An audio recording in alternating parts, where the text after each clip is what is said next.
તો વૈષ્ણવનો ધર્મ પુરુષાર્થ શું છે? સર્વદા સર્વ ભાવે ભગવાન કૃષ્ણને ભજવા. એ જ વૈષ્ણવનો પરમ ધર્મ છે. એક સાધારણ ધર્મ છે, એક પ્રધાન ધર્મ છે. જો આપણે આત્મા પણ છીએ અને શરીર પણ છીએ, એટલે બે ધર્મ આપણી પાસે છે, દેહ ધર્મ અને આત્મધર્મ. દેહ ધર્મ મનુસ્મૃતિમાં મનુ મહારાજે સમજાવ્યા. દ્યુતિ ક્ષમા દમો સ્તેયમ શૌચમ ઇન્દ્રિય નિગ્રહ ધી વિદ્યા સત્યમ ક્રોધો દશકમ ધર્મ લક્ષણમ. સત્ય બોલવું, ચોરી નહીં કરવી, ધીરજ રાખવી, ત્યાગ કરવું, સંયમ રાખવો, આ બધા દેહના ધર્મો છે. પણ દેહ ધર્મથી ભગવત પ્રાપ્તિ નથી થતી, પુણ્યની પ્રાપ્તિ થઈ શકે છે. બે કાર્યો જુદા છે. એક છે પુણ્ય પ્રાપ્તિના પ્રયાસ અને બીજું છે પરમાત્મા પ્રાપ્તિનો પ્રયાસ. જે દેહ ધર્મ કરે છે એને પુણ્યની પ્રાપ્તિ થાય છે. પણ પછી કહ્યું આત્માનો ધર્મ. કારણ શરીરના ધર્મો પાળ્યા છતાં જ્યાં સુધી આત્મધર્મ મનુષ્ય કરતો નથી ત્યાં સુધી એને પરમ સંતોષનો અનુભવ થતો નથી. અને આત્મધર્મ છે યો યદંશ સતમ ભજેત, જે જેનો અંશ હોય એને અંશીને ભજવું.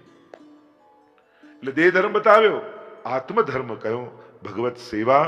એ જ વૈષ્ણવનો પરમ ધર્મ છે. મહાપ્રભુજીએ ચારે પુરુષાર્થ બતાવ્યા. પુષ્ટિ માર્ગે હરિર્દાસ્યમ ધર્મો અર્થો હરિરેવહી કામો હરિર્દિદૃક્ષૈવ મોક્ષ કૃષ્ણસ્ય ચેત ધ્રુવમ.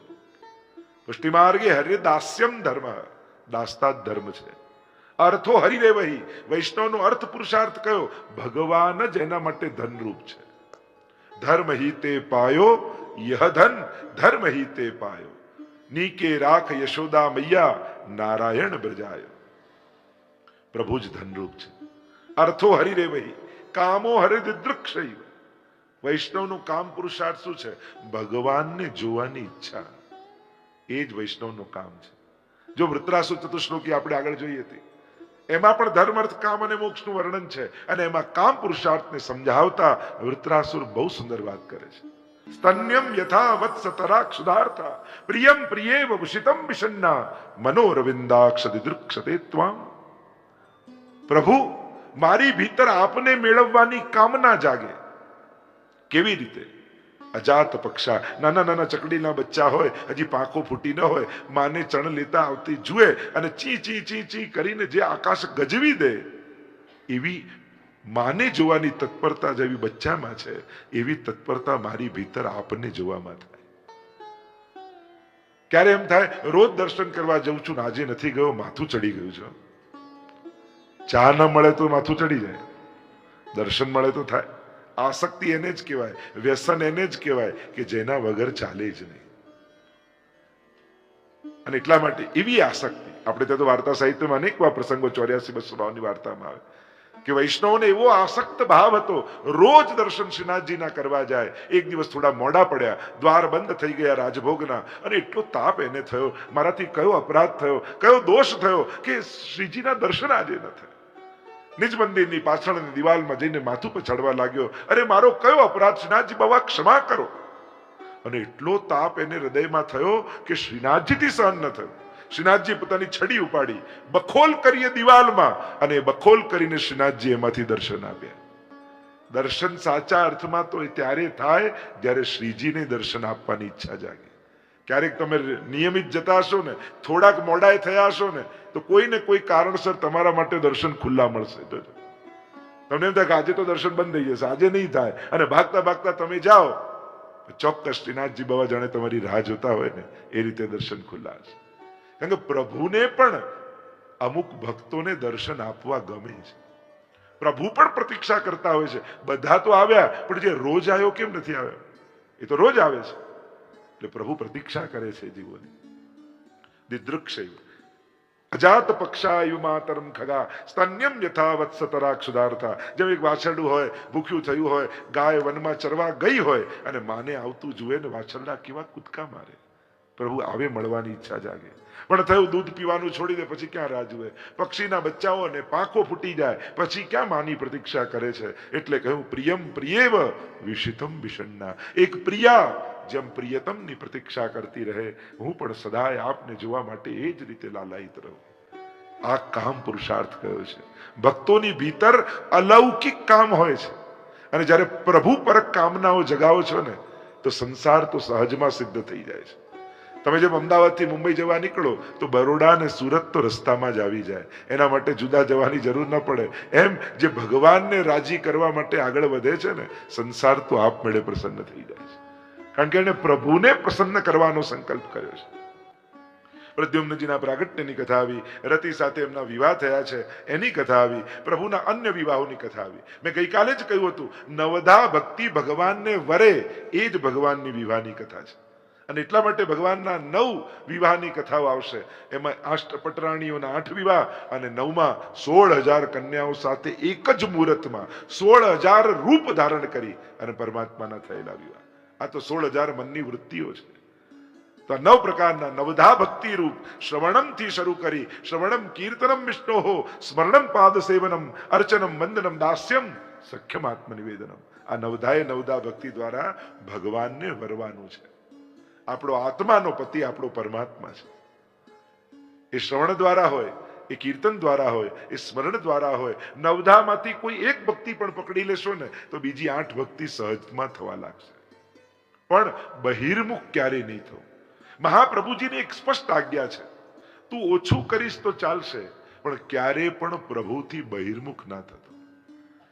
મહાપ્રભુજી જ્યારે સ્વયં સ્વધામ પધારી રહ્યા હતા, ગુસાઈજી ને ગોપીનાથજી પધાર્યા છે, 2 હાથ જોડીને વિનંતી કરી કે અમને અમારા માટે ઉપદેશ શું છે. અને ત્યારે પોતાની આંગળીથી ગંગાજીની રજ ઉપર મહાપ્રભુજીએ શિક્ષા શ્લોકી નામનો ગ્રંથ લખ્યો અને શ્લોક લખતા છેલ્લો ઉપદેશ મહાપ્રભુજીનો અને આજ્ઞા કરી, યદા બહિર્મુખાયુયમ ભવિષ્યત કથંચન તદા કાલ પ્રવાહસ્થા દેહ ચિત્તાદયોપ્યુત. જો તમે બહિર્મુખ થયા તો કાલના પ્રવાહમાં વહી જશો. સન્મુખતા રાખજો. વૈષ્ણવો, દુશ્મન ક્યાંય કોઈ બહાર નથી, આપણી જ ભીતર હોય છે. કામ, ક્રોધ, લોભ, ઈર્ષા, દ્વેષ, મત્સર, આ આપણી ભીતર રહેલા જ શત્રુ આપણું પતન કરતા હોય છે. આપણે એને કે પેલા એ મને ગુસ્સો અપાવ્યો તો એને તો બહારથી અંદર નાખ્યો નથી, પ્રગટ્યો અંદરથી જ બહાર છે. આપણી ભીતર હતો. તમે ચાનો કપ લઈને જતા હો ને તમને ઠોકર વાગે તો કપમાંથી શું ઢોળાય? કોફી, છાશ, દૂધ, ચા જ. અંદર જે ભર્યું એ બહાર આવે. એમ જ કોઈએ તમને ઠોકર મારી અને તમને ગુસ્સો આવ્યો તો ક્યાંથી આવ્યો? ભીતર હતો એ જ છલકાયો. મૂળ વાત એ છે, આ જ વૃત્તિઓ વ્યવહાર બનીને બહાર છલકાય છે. એ જ મનની વૃત્તિઓ જે વિચારો રૂપે ભીતર છે એ જ કર્મ બનીને પ્રગટ થઈ જતી હોય છે. શત્રુઓ ક્યાંય બહાર નથી. અરે એ નાવમાં એક કાણું પડે ને તો એ નાવ ડૂબી જાય. આપણે તો 10-10 કાણાઓ લઈને ફરીએ છીએ. ગહેરી નદિયા નાવ પુરાની. આ 10 ઇન્દ્રિયો કેટલા છિદ્રો છે કે જેનાથી આ નાવ ડૂબવાની સંભાવનાઓ બને છે. એટલે જ મહાપ્રભુજી કહે, સન્મુખતા રાખ. 5 મિનિટ પણ રોજ ઠાકોરજી આગળ ઉભો રહે. તને જ્યારે દેખાશે પણ એ તને જોઈ રહ્યો છે એવા ભાવથી ઉભો રહે કે ઠાકોરજી મને જુએ છે. મારી તો આંખો લૌકિક છે, મને તો ભગવાન પણ પાષાણ જેવા લાગે છે, મને તો ભગવાન પણ ધાતુ જેવા લાગે છે, મને તો ભગવાન પણ ચિત્ર જેવા લાગે છે. એવી મારી આંખની કમજોરીઓ છે. પણ હે પ્રભુ, તું તો પરમ દયાળુ છે, અલૌકિક છે. તારી દ્રષ્ટિમાં અલૌકિકતા છે. તારી દ્રષ્ટિ મારા પર પડશે ને તોય મારા ભવના અપરાધો સમાપ્ત થઈ જશે. કારણ કે ક્યાંક કોઈ એક ખોટો વિચાર મનમાં આવ્યો હોય અને આપણા જીવનને એ એક વિચારને જો આપણે આચરણમાં મૂકત તો સમગ્ર જીવન પતન થઈ જાય. પણ એ દિવસે સવારે ઠાકોરજીના દર્શને ગયા અને પ્રભુની દ્રષ્ટિ પડી અને એ દુર્વિચાર સમાપ્ત થઈ ગયો. ભગવાને આખું જીવન બચાવી લીધું. એટલા માટે સન્મુક્ત. તમને જે દર્શન અનુકૂળ આવે દિવસમાં પણ એકવાર ભલે 2 મિનિટ ઉભા રહેજો. દોડતા જઈ ઓફિસે જતા, દુકાને જતા, સીડી ચડી અને કાંઈ નહીં તો સીડીને પગે લાગીને જાઓ ને તોય દંડવત તમારા ઠાકોરજી સુધી પહોંચી જાય. ચલો અઠવાડિયામાં એકવાર. પણ એક નિયમ દરેક વૈષ્ણવનો હોવો જોઈએ, પ્રભુની સન્મુખ જરૂર થઈશું. સન્મુખતા રાખશો, ઘણા દુર્ગુણોથી બચી જશો. પ્રભુની દ્રષ્ટિમાં રહો. જો 3 વસ્તુ છે. એક છે પ્રભુની આજ્ઞામાં રહો, બહુ મોટી વાત, બહુ ઉત્તમ વાત. બીજું છે પ્રભુની પ્રસન્નતા એ રીતે રહો જેમાં ઠાકોરજી રાજી થાય એ રીતે. બીજું આ બંને નથી થતું તો પ્રભુની નજરમાં તો રહો. બીજું કાંઈ ન થાય, 2 ઘડી એની દ્રષ્ટિ પડે એટલું પણ સન્મુખતા રાખજો. ઘણા બધા પાપથી બચી જઈશું, ઘણા બધા અપરાધોથી બચી જઈશું. આપણને જે નાની નાની ક્રિયાઓ લાગે છે એ નાની નથી, એના પરિણામો બહુ મોટા હોય છે.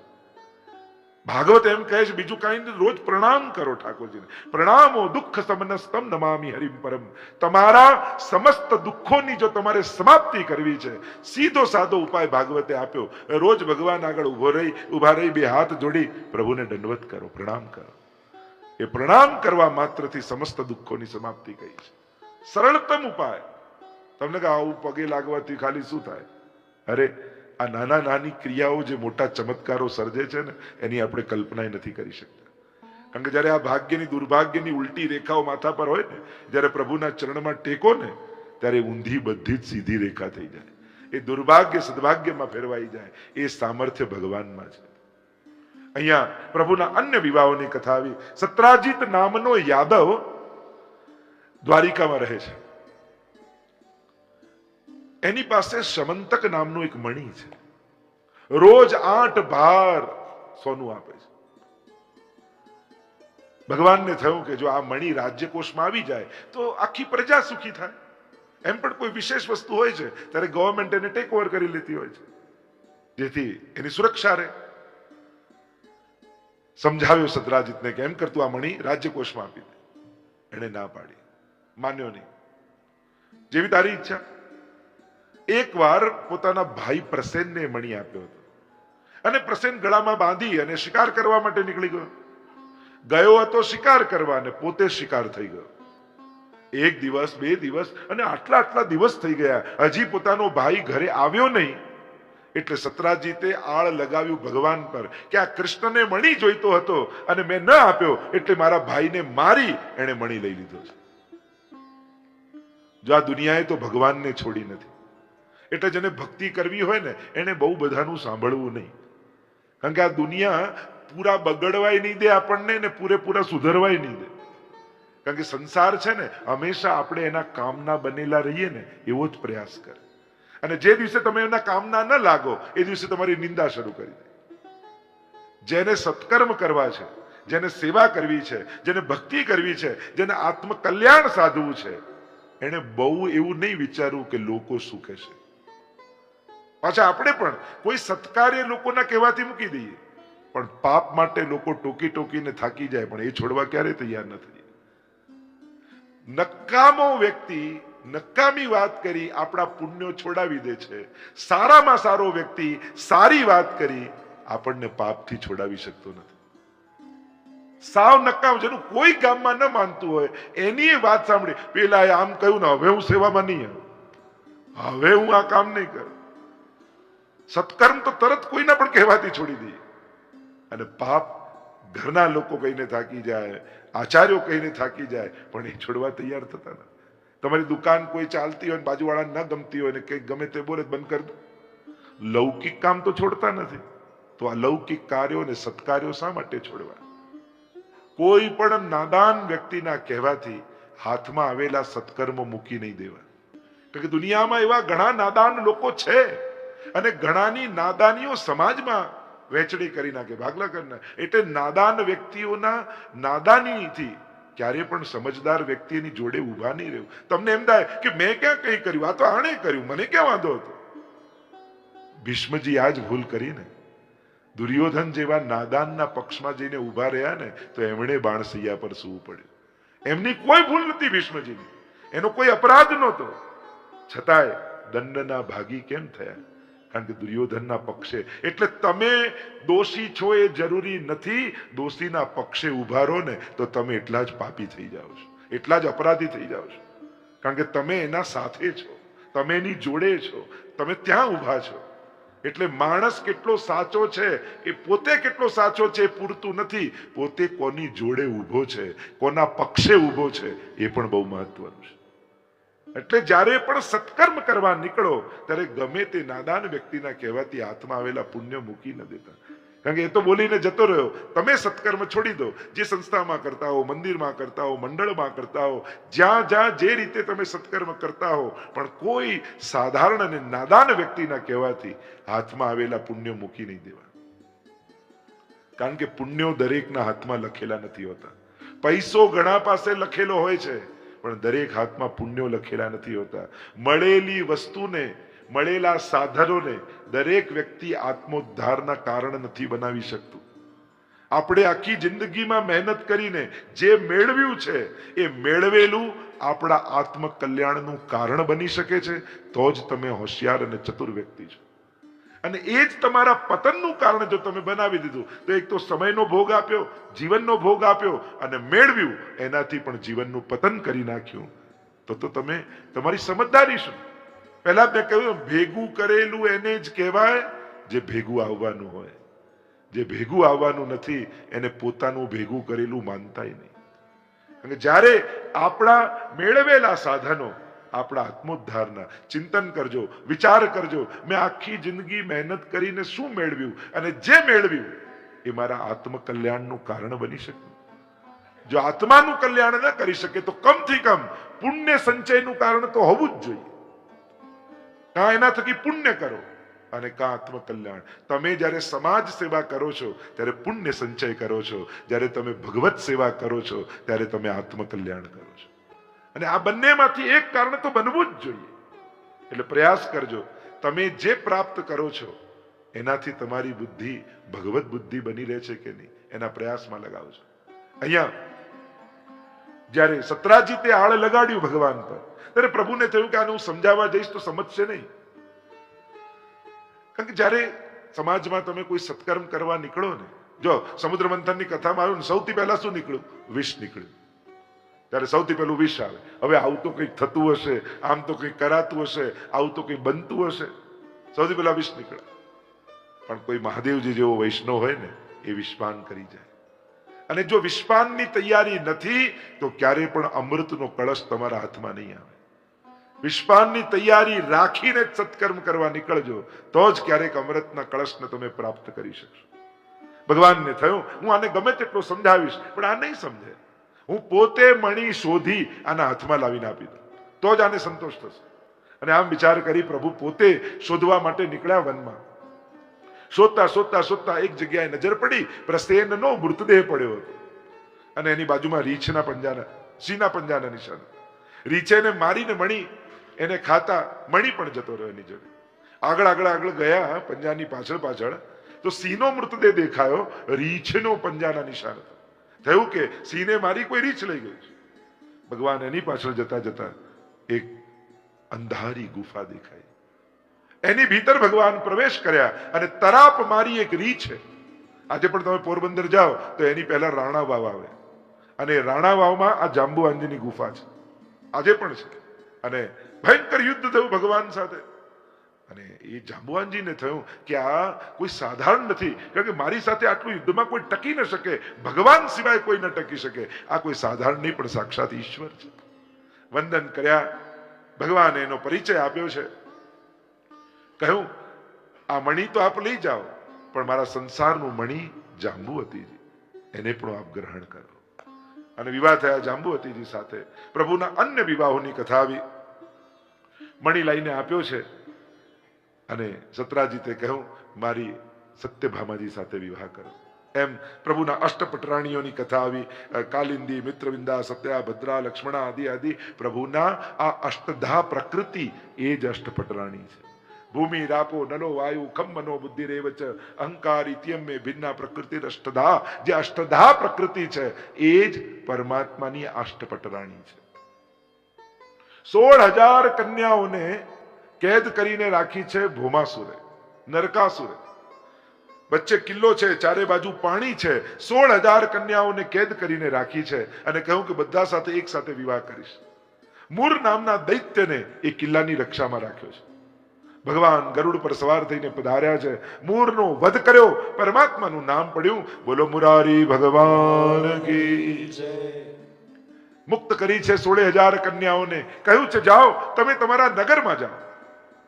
હાથ જોડીને ઉભી રહી ગઈ કન્યાઓ. પ્રભુ કોઈ એક રાત્રિ કન્યા એકલી બહાર રહી જાય તો સમાજ નિંદા કરે છે. અમે તો આટલા સમયથી આ અસુરની કેદમાં હતા, સમાજ અમારો સ્વીકાર નહીં કરે. આપ અમને ઘરે તો મોકલી દેશો, પણ ઘરના સંસારના લોકો અમને ટોણો મારી મારીને મારી નાખશે. આ સમાજ એવો છે કે પોતે પોતાના મોટા મોટા પાપોને ક્ષણવારમાં હા હવે નહીં કરવું એમ કરીને માફ કરી દે, અને બીજાના નાના નાના પાપોને જિંદગીભર માફ નથી કરી શકતા. જે બીજાની ભૂલને માફ ન કરી શકે એનાથી અજ્ઞાની બીજો કોઈ નથી. ભૂલ માફ ન કરવી એટલે ભૂતકાળની કોઈ ઘટનામાં પોતાની નાવને ગાંઠ બાંધી રાખવી. તમે ગમે તેટલા હલેસા મારો. એક વ્રજવાસી હતા અને થોડી ભાંગ ખવાઈ ગઈ વધારે, અને ભાંગ ખવાઈ ગઈ ને વિશ્રામ ઘાટે આવ્યા. આજે સાંજે તમને વિશ્રામ ઘાટના દર્શન થશે, ચુંદડી મનોરથ કરીશું. આ બે હું તમને એમ લાગશે જાણે વિશ્રામ ઘાટે ચુંદડી મનોરથ થઈ રહ્યો છે. અને વિશ્રામ ઘાટે આવે એક નાવ પડી હતી, બેસી ગયા અને બેસીને હલેસા મારે હલેસા મારે હલેસા મારે, નશામાં છે. આખી રાત નાવ ચલાવી, સવાર પડી તો એક ઘાટ દેખાયો. ઘાટ પર એક વ્યક્તિ ઉભા હતો અને પૂછ્યું કયો ઘાટ છે? તો કે વિશ્રામ ઘાટ.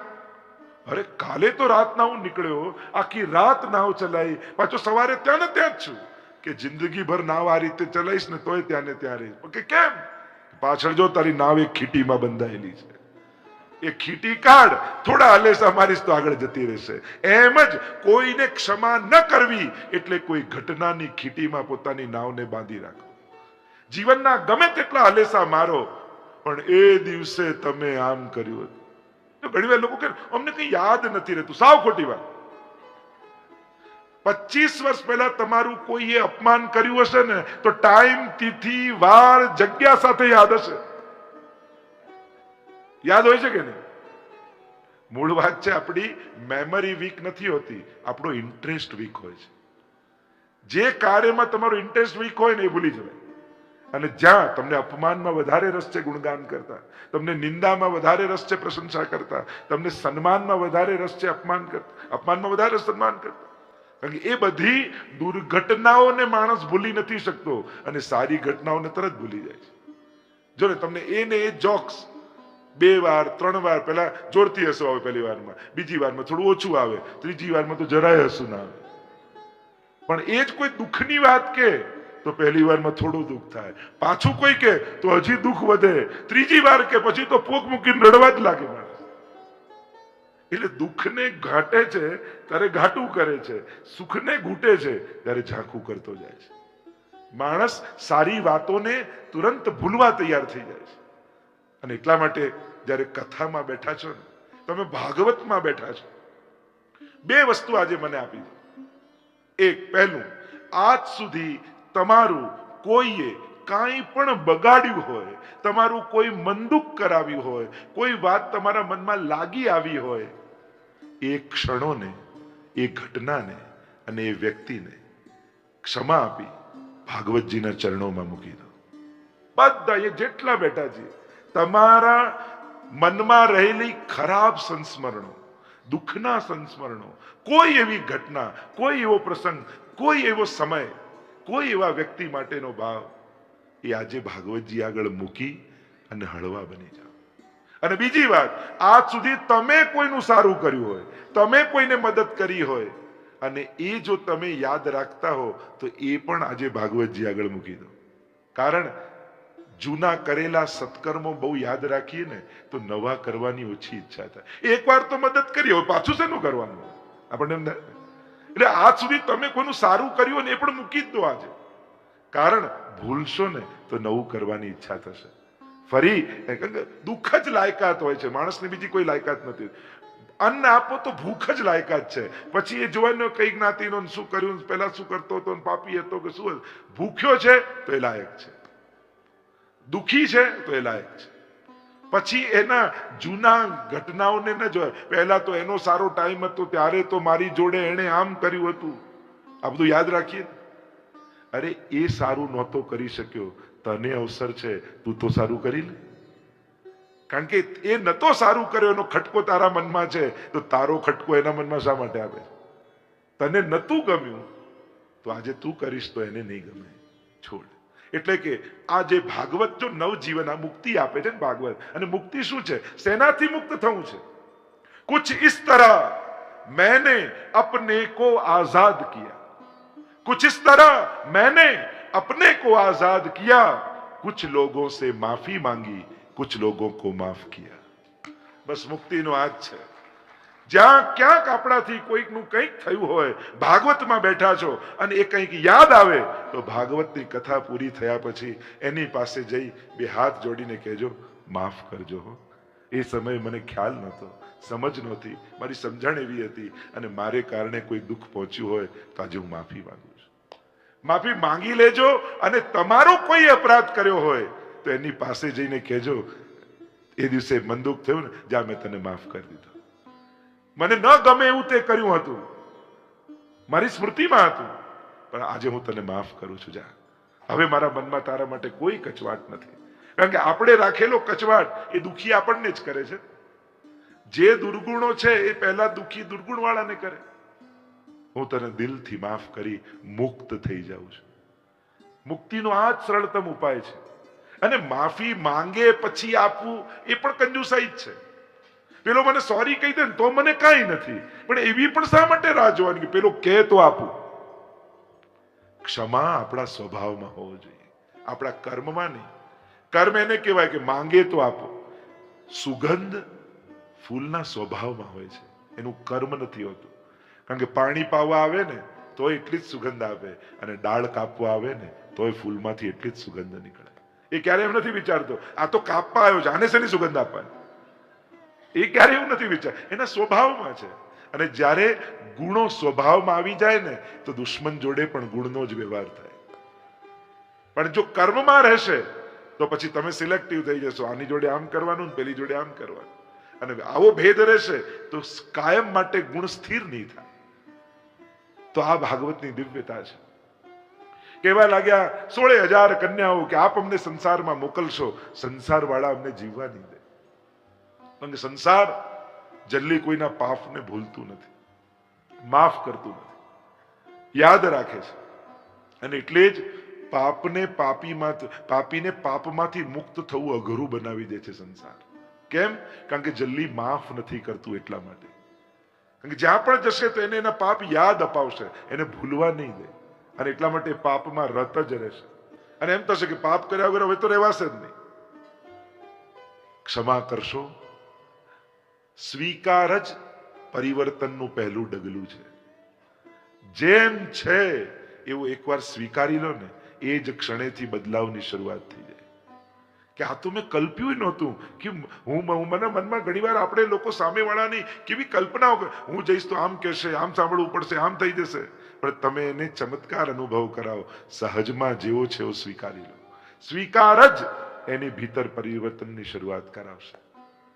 કહ્યું કે આ સમાજ અમારો સ્વીકાર નહીં કરે. અને દુનિયાએ ઘણું એવું કર્યું છે, સમાજે ઘણું એવું કર્યું છે. અને એમાં પણ સ્ત્રીઓની સાથે ઘણીવાર અન્યાય થતો જુઓ ત્યારે વધારે આપણને ચિંતા થાય. અહીંયા ભગવાનને કહેવા લાગી કે પ્રભુ આપ અમારો સ્વીકાર કરો, અને જો આપ નહીં કરો તો અમે બધા આત્મઘાત કરી લઈશું. કારણ કે અપમાનિત થઈને જીવવા કરતા જીવનને સમાપ્ત કરી દેવું સારું.